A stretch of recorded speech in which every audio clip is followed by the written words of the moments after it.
Hello दोस्तों, आपका स्वागत है हमारे यूट्यूब चैनल में एक बार फिर। आज मैं आप लोगों के सामने कुछ ऐसे ही 12 महत्वपूर्ण क्वेश्चन लेकर के आई हूं जो कि आपके वनडे एग्ज़ाम या यूपीएससी एग्ज़ाम में अवश्य पूछे जाएंगे। तो वह प्रश्न है कि भारत के राष्ट्रपति के विरुद्ध महाभियोग कौन लगा सकता है। भारत के राष्ट्रपति के विरुद्ध महाभियोग कौन लगा सकता है। ऑप्शन ए है संसद, ऑप्शन बी है उच्चतम न्यायालय, ऑप्शन सी है प्रधानमंत्री, ऑप्शन डी है मंत्रिमंडल। तो हमें इसका आंसर बताएं, अगर आपको पता हो तो कमेंट में प्लीज़ बताएं, इसका आंसर बताएं। तो इसका आंसर जो है वह ऑप्शन नंबर ए है। कौन सा? ऑप्शन नंबर ए, यानी संसद। कौन लगा सकता है? संसद लगा सकता है। ठीक, तो अगर आपको यह प्रश्न अच्छे लगे तो प्लीज़ हमारे चैनल को सब्सक्राइब करें, बेल आइकन को प्रेस करें ताकि आने वाली वीडियो की नोटिफिकेशन आपको मिलती रहे। तो चलिए टाइम वेस्ट ना करते हुए हम आगे बढ़ते हैं। हम आते हैं अपने दूसरे प्रश्न पर कि किस व्यक्ति के प्रथम बार कार्यकारी प्रधानमंत्री के रूप में पदभार संभाला। बताइए कौन से व्यक्ति थे। ऑप्शन नंबर ए है Sardar Patel, option number B है गुलजारी लाल नंदा, ऑप्शन नंबर सी है टी.एन. पाई, ऑप्शन नंबर डी है कामराज। बताएं कौन सा ऑप्शन सही होगा। आपको इसका आंसर पता ही होना चाहिए। बताएं कौन सा ऑप्शन सही होगा। तो इसका ऑप्शन जो है आपके सामने है, तो प्लीज़ हमें बताएं कौन सा सही होगा। इसका ऑप्शन नंबर बी सही होगा, गुलजारी लाल नंदा।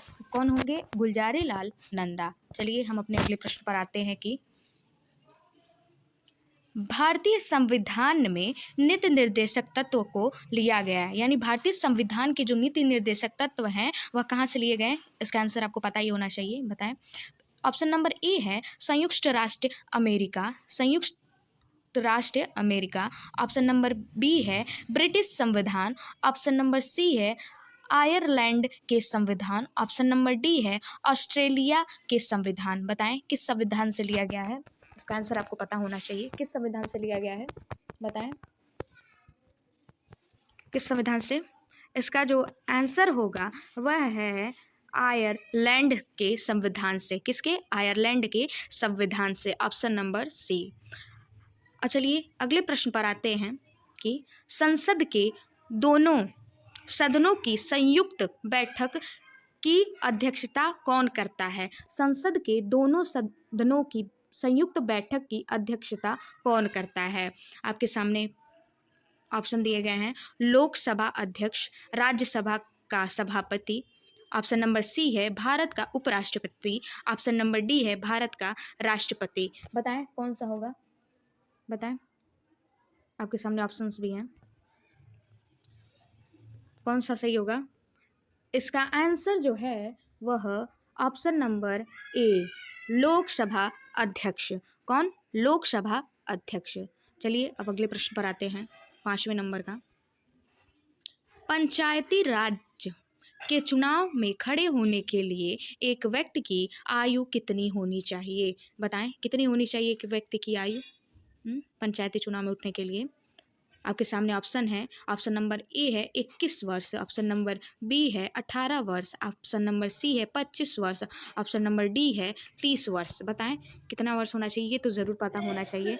इसका आंसर होगा ऑप्शन नंबर ए। कौन सा? Option number A. अब चलिए अगले प्रश्न पर आते हैं हम लोग। संविधान प्रारूप समिति के समक्ष प्रस्तावना का प्रस्ताव किसने रखा। बताएं किसने रखा। संविधान प्रारूप समिति के समक्ष प्रस्तावना का प्रस्ताव किसने रखा। आपके ऑप्शन है जवाहरलाल नेहरू ने, ऑप्शन नंबर बी है भीमराव अंबेडकर ने, ऑप्शन नंबर सी है बी.एन. राव ने, ऑप्शन नंबर डी है महात्मा गांधी ने। बताइए किसने रखा था। बताइए जल्दी बताइए किसने रखा था। आपको इसका आंसर पता ही होना चाहिए। जवाहरलाल नेहरू ने। किसने? जवाहरलाल नेहरू ने। प्लीज़ अगर आपको यह वीडियो अच्छी लगे तो प्लीज़ हमारे चैनल को सब्सक्राइब करें प्लीज़, और बेल आइकन को प्रेस करना ना भूलें ताकि आने वाली वीडियो की नोटिफिकेशन आपको मिलती रहे। चलिए अब अगले प्रश्न पर आते हैं। 7वें नंबर का प्रश्न जो है, प्रस्तावना में उपयोग किए गए शब्द समाजवाद और धर्मनिरपेक्ष, बताइए क्या है। मूल प्रस्तावना के भाग थे। ऑप्शन नंबर ए है मूल प्रस्तावना के भाग थे। ऑप्शन नंबर बी है 29वें संशोधन द्वारा जोड़े गए। ऑप्शन नंबर सी है 42वें संशोधन द्वारा जोड़े गए। ऑप्शन नंबर डी है 44वें संशोधन द्वारा जोड़े गए। बताएं कौन सा इसका ऑप्शन सही होगा। इसका आंसर आपको पता होना चाहिए, कौन सा इसका सही होगा। बताएं हमें। इसका जो आंसर है वह option number C, option number C. कौन सा? ऑप्शन नंबर सी सही होगा। ठीक, अब अगले प्रश्न पर आते हैं हम लोग। पंचायती राज की त्रिस्तरीय समिति का गठन किसके द्वारा किया गया था? बताइए किसके द्वारा किया गया था? जो पंचायती राज की त्रिस्तरीय समिति का गठन किसके द्वारा किया गया था? बलवंत राय समिति, अशोक मेहता समिति, विश्व वैश्याय या सिंथवी समिति? बताइए किसके द्वारा किया गया था? आपको इसका आंसर पता होना चाहिए, बताएं किसके द्वारा। इसका ऑप्शन नंबर ए। कौन सा? ऑप्शन नंबर ए, बलवंत राय समिति। ठीक है, अब अगले प्रश्न पर आते हैं हम लोग। 9वें नंबर का, निम्नलिखित में से किसे राष्ट्रपति नहीं नियुक्त करता है? बताएं इसमें से किसे जो है राष्ट्रपति नहीं नियुक्त करता है? प्रधानमंत्री, बी है उपराष्ट्रपति, सी है सर्वोच्च न्यायालय के न्यायाधीश, डी है उच्च न्यायालय के न्यायाधीश। बताइए किसे नहीं राष्ट्रपति नियुक्त करता है? बताएं किसे नहीं करता है? प्रधानमंत्री। किसे? प्रधानमंत्री को नहीं नियुक्त करता है।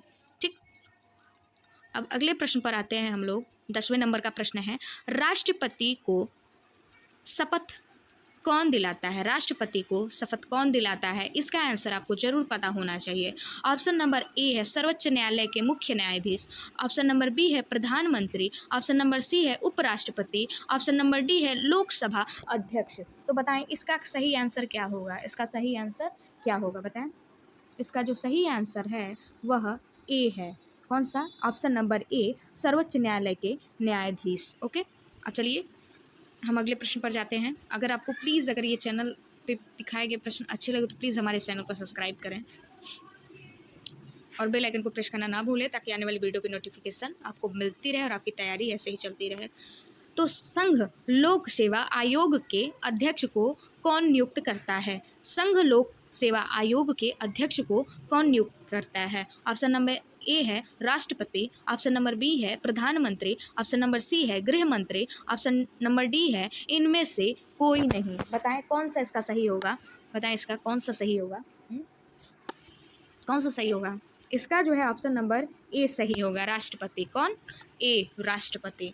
अगला प्रश्न, भारत में किस तरह के प्रजातंत्र की व्यवस्था की गई है? हमें बताएं किस तरह की प्रजातंत्र की व्यवस्था की गई है।